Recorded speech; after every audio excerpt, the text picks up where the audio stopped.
Hello, my name's Yasmin Euphemia, aka Sugar, and I'm here tonight with. Beverly, UK Fluffy Chick. And we are the founder Sis-Stars of Support a Sis-Star Network. Round of applause to myself. Yay! It's the first time she's got that right in weeks. And we have a guest with us this evening, Mollie. How are you, Mollie? I'm good. How are you girls doing? Oh, we're doing We're great. excellent, thank you. Well, I'm Nice gonna to dive see right you. in. I'm gonna dive right in. I know you know Mollie. I don't. So I Mollie. don't really know Mollie. I've met Mollie once, isn't it, Mollie? Oh, Yeah, once or twice, I think. You've oh, been at my Yeah, home, so I mean, I feel like you must know me a little bit. yeah. Let's go with that. all right. Go Yeah, on all right. then. All Go right. on then, Fluffy Chick. All She's right, all yours. Okay. what do Ooh, you got for me, Beverly? okay. So first of all, Mollie, who are you? What do you do? And what is it you're showcasing with us tonight? Yeah. Well, first, thank you so much for having me. But as you've said, my name's Molly, and I'm American. That's always what people ask, but I do live in London. I've been here for 10 years. I came over with my husband, who's British, and I have what I call a real job. But the reason I'm here tonight is to talk to you about my personal training and health coaching business. Okay. I call myself the happiness personal trainer, and I tend to take more of a holistic approach. So when I work with clients, it's not just about fitness and food, but we try to, work on sleep quality or well-being or relaxation. And I just try to empower women. I mostly work with women just to take time and put themselves first and work on their own health and happiness. I find a lot of times women are always givers and they don't make themselves a priority, and that can really put you in a place you don't want to be in. Sorry. Mm. Yeah, so I'm just about having people have fun with their health and food choices, and yeah, just taking some time to work on themselves. I love her. Wow. I love what you're doing. I love it. I love it. It's not just the I, accent, because usually it's the accent that people love. Yeah. I used to live in America, so I'm used to the accent. Okay. But yes, I love what you sound like you do because being that I'm trying to get into fitness, We should talk. we should yeah, talk. But anyway, go on. actually, now I know, Molly, why I think I know you more than I do. Apart from the fact that, yes, I have been to you a couple of times. You would do during lockdown. Molly was doing these before she went for her run. We all Yeah. did a workout with her in the mornings. Yeah, that's true. Yeah. I did 6 a.m. warm-ups for people doing this gratitude challenge. So Okay. Run Grateful every day in December asks you to run or walk a mile. And I got up at 6 a.m. with Maple and we did a quick warm-up to just try to get people up and moving before they headed out in the cold. And yeah, you were one of the few people who joined me in the mornings because it was, dark and cold. So It thank was you. dark and cold. And Molly joined you. Very often, Molly was around your legs when you were Oh, trying to show us. Maple. Maple, Yeah, Maple, Maple. my dog. Yeah, she's special. Sorry, That's for Maple. sure. Sorry. Yeah. No, it's okay. Okay. Okay. So with this happiness physical trainer, Mhm. how did you come to start doing that? What was your journey to get to that position? Well, in 2009, I fell in love with spinning, indoor cycling. Um, it's a long story, but we've got time. So I had graduated with my master's degree, moved away from my boyfriend, who's now my husband, and we realized we wanted to live together and be together. So I moved back and I got a job, and all my friends were still grad students. So I had extra money and extra time, and I got my indoor cycling qualification. And then I found that people kept asking me, like, oh, I want to do this. I want to get stronger. How do I do this? And I didn't feel like I could answer those questions. So I did my personal training degree, not degree, like certification in America. It was many years ago. Mm. Yeah. And then from there, I've always wanted more tools in my toolbox. So I always do CPD, so group exercise classes, kettlebells, suspension training, vibration training. And when I got to the UK in 2011, I really started to hone my brand and try to build it because I found that the fitness people were the fun people. because I work in science, and there's like this yin and yang of the people I work with by day versus by night. And being an American, I liked giving out high fives, and I tend to smile a lot. So yeah, the happiness aspect just kind of seemed very on brand for me naturally. Okay. And that's where the happiness comes in. Don't you find like over here in some cases they take it like you've OD'd on Coca-Cola? Because I like I said, I lived in the States for a while, and I developed that kind of enthusiastic, yeah. And then, but when people from England used to come over on holiday, they came across a bit rude, because it's like, we're going, how you doing? And they're like, oh, just go away. And then, so how did you find trying to bring that happiness vibe, that American style of vibe in the British kind of stiff upper lip culture? Yeah, so I admit it was super hard. And it's funny that you use the word enthusiasm, because for my the current role I'm in, my first PDR 8 years ago, I got the feedback that I was too enthusiastic. So, I would use a lot of exclamation marks in my emails, and apparently that's not very professional. So yeah, even just like running. So in America, when you're running, you would smile and say hi to a runner crossing your path. And in England, you're like blinders on, you cannot acknowledge anyone. So yeah, but then I actually started working at Frame. They're a boutique fitness chain. Well, now they're a chain in Shoreditch, and they really embrace like having your own personality and just having fun. And I think that really helped me be more confident being myself in front of other people. And just, I've been very lucky. The gyms I've worked at in London, everybody's just been super nice and loved me for the way I am. Yeah. because with exercise, it's hard. I'm speaking for myself here. It's hard to get into a routine that you can be consistent and stick to if you're not enjoying it.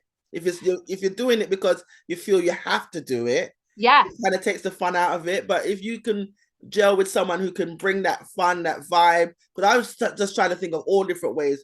I thought driving the gym, I'm still not being consistent, and I thought maybe doing a team effort might help, But when you have like you people like yourself who are there to bring that fun factor, I think we need to spread more of that around. Yeah, and so that's what I tell my clients. If they're not sure of a goal and they hate exercising, I say like just try something new each week. And on my blog for a long time, I had a weekend challenge. So every weekend you'd have 3 days to try something new. And I've actually turned it into a book. So you can order it on Kindle or order a print version. But basically it's, try a new food, or go, I don't know, to a different park, or just trying to step a little bit outside your comfort zone, because maybe you're going to love it. And if you don't love it, but if you do love it, exercise shouldn't be a chore. You hit it on the head. It should be something you enjoy doing, you want to do again.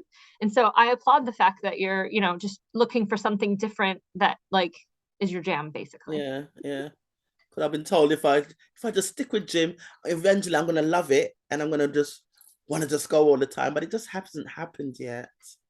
Yeah, I'm the same way. Actually, I just joined the gym a few weeks ago, and I've only today just put it in my diary to go 3 times a week.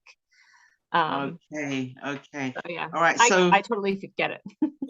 So where are you at now? So are you've got clients that you do a physical training with? You've published a book. When did you publish the book? 2018, 2019. It was before COVID. Okay. All So right. what did you say the book was called? You said it's on Kindle. That part I heard. Yeah, it's called 52 Weekend Challenges. 52 weekend I've just moved, and I was unpacking my bookshelf, but I have a copy somewhere, but I haven't seen it lately. It's all right. We'll have it on here. Okay. I'll send you a link. Yes, I'll be looking out for myself. You like the idea of challenges, don't you? Yes. Because then you don't feel overcommitted. It's just like, I'm doing a challenge for this amount of time. Yeah, exactly. And that's why the weekend aspect, just 3 days. So it's not your whole week, dip in, dip out. Yeah. Excellent. So And you've still got clients. Well, actually, COVID really changed the way that I work in terms of personal training, because the gyms weren't open. So I was teaching at two different gyms, spin classes a few nights a week, and they've both shut. One shut completely, and the other one has changed their staffing structure to be full-time staff only. I was really lucky, though, that I found this new charity called Duty to Care, and they provide free health and well-being services to anyone with an NHS email. So it really started out thinking of counseling, but then they've added personal training, yoga, physiotherapy, osteopathy, and that has been really cool. So I don't volunteer completely, I offer a reduced rate, but just being able to help people in the NHS that are completely overwhelmed, totally stressed out, just try to get back to themselves and take time for themselves and feel stronger and better in their body, like that's been really rewarding. And that's all been on Zoom. So selfishly, it saves me a lot of time because I don't have to travel anywhere, carrying tons of kilos of weights. It's opened up my client base. So I've trained people all over the UK now. And we've just moved house. So I've got an appointment next weekend to meet a local gym. So we're just kind of going with that for now. All right. Okay. Oh, wow. That sounds good. Miss Fluffy Chick, what you was going to say? No. I just say no. I'm just loving the sound of it all. That's what I'm just saying. that's what I'm just saying. So Mollie, where would you like to go with this? That is a really good question, because I get asked all the time, would I ever switch to fitness full time? Because as I've said, right now, it's like a side hobby, my fun money for traveling. And I always wonder, because it's my fun job, if I did it full time, if I wouldn't love it as much. So right now, I really have found a good balance where I would like to teach a bit more, because I find having the classes, you really get to know people repeatedly because you see them every week. And plus, selfishly, I can sometimes train alongside them. But right now, I kind of like the part-time life, like 5 to 10 hours a week of fitness stuff is great for me. It would be great to build my online brand. And I've been doing some digital marketing courses on the train with the new commute. But I can't really take much more. The cup's already full, so can't do too much more. So the balance I'm enjoying for now. And that's what it's all about, isn't it? Because that's balance is what keeps the well-being in check. Yeah, absolutely. Yeah. But it's good that you're saying with that you work with the NHS people, because like you said, they were so overwhelmed, and to have a space that they can say they're taking time for themselves. And you said you focus on women as well, because like you said, we always the doers, the givers, the whole because all of that. And we sometimes feel guilty about taking a little 20 minutes, half an hour just to say, everybody leave me alone. Yeah. My time. So, yeah. There's a great story I heard at a yoga studio. This mom of twins would come in and she would just lay on the mat in Savasana for 60 minutes because that was her time. I don't know if she was sleeping, but good for her. I don't want to use escaping because that sounds a bit judgmental, but as you just said, taking time for herself to recharge, to connect with herself, to be ready to provide for her family. Exactly. Yeah. And that's one of the reasons why I don't go to yoga, because that's exactly what happens to me. You fall asleep. I fall asleep every time. But that means you must need it. So I mean, it's an expensive way to take a nap, but it would help you. Yeah, it definitely did help. Definitely did help. I remember you running a marathon, haven't you? Been doing some marathons? I've done a few. Yep. I think I've done 9 or 10 now. The last one was last October, Manchester. It was on my husband's birthday. Oh, he must have loved you. Yes, because I booked this stag do, I wouldn't even call it a hotel, stag do accommodation above a pub. Rather than the Holiday Inn, because he said we could be closer to the start line. It was definitely not my best race, but I just got over basically the trauma of training, and I've got Tokyo Marathon 2023 in the book. So that's going to be in March, and I'm starting training tomorrow. Okay. Wow, that's why you put down the gym to sort of even out your training. There's a Yes. method in your madness. There is, because I don't know if you've ever done a marathon, but the strength training you cannot skimp on. So usually when I'm running a marathon by mile 20, I'm thinking to myself, what have I been doing the last 4 months? Why haven't I been strength training? So yeah, definitely get that strength training in if you're going to run long distances. Oh, wow. I haven't done a marathon since, I can tell you, the last time I trained towards a marathon was 1981. I'm going to share this story. It was a London marathon. I did all the training. We were I'm going to say the week before, because we did a half marathon, and then the intention was to do nothing else until the actual marathon. Yeah, tapering. I had a lot of trouble in the last 5 weeks or so, and everyone kept telling me that it was it was very painful areolas, and they said there was a proper name for it, where they were saying that it's my t-shirt rubbing against my nipples, and that's what was making them painful. And I bought the right bras and all this sort of thing. Anyway, I did this half marathon, got to the finishing line, and they normally have you line up to get your little medal and your certificate and that. I did not wait for that. I went straight to the doctors, and I was 5 months pregnant. Oh my God! That's a good reason not to run the marathon.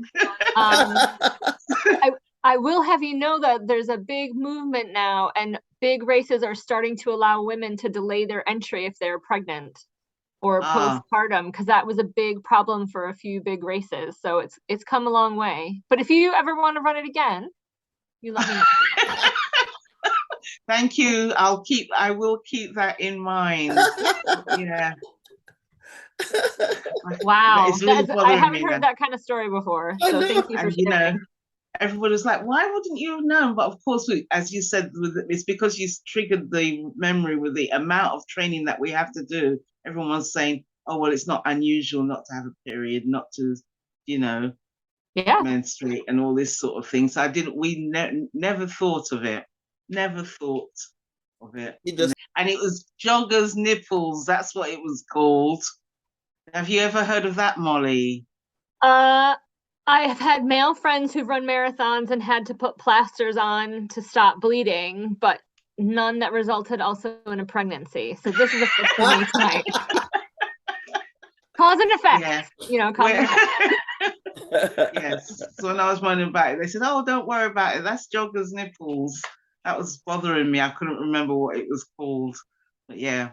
She would have got now we have a title for tonight's show. Yeah. Jogger's nipples. I bet you'll get a lot of hits on YouTube. You was being very solid in your training, and so dedicated. Yeah, we were practically every day. We had different distances and all this sort of thing. Anyway, it's enough about me. I just thought I'd share that. So that's how I discovered I was pregnant, thanks to a marathon. But I haven't had that problem yet, so good. I don't have no marathon story to share. The only marathon story I can share with you is Snickers used to be called marathon back in the day. I heard, yeah. So one of my friends, she named her blog from Snickers to marathon because she was overweight and she started running. Yeah. And I didn't get it for a long time, and then she explained it to me. Yeah. So that's the only marathon story I got for you. I used to eat it when it was marathon. I don't eat it so much now that it's Snickers. Oh, that's brand loyalty. Is there anything else you'd like to share with us, Mollie? I just want people to know that it's okay to put your health first and also to rest. So we talk about being overcommitted all the time and it's like a competition to see who's busy. Sometimes a rest day is the best thing you can do for yourself. Yeah. And the other thing I say we've already touched upon is just try new things. Try new things till you find something you love, where it doesn't seem like a chore, where it doesn't seem like a workout. I mean, it could be roller skating, it could be paddle boarding, bowling, badminton, table tennis, like anything where you're moving or even just walking. Walking is so underrated. Yeah. Yeah, just try to move a little bit more.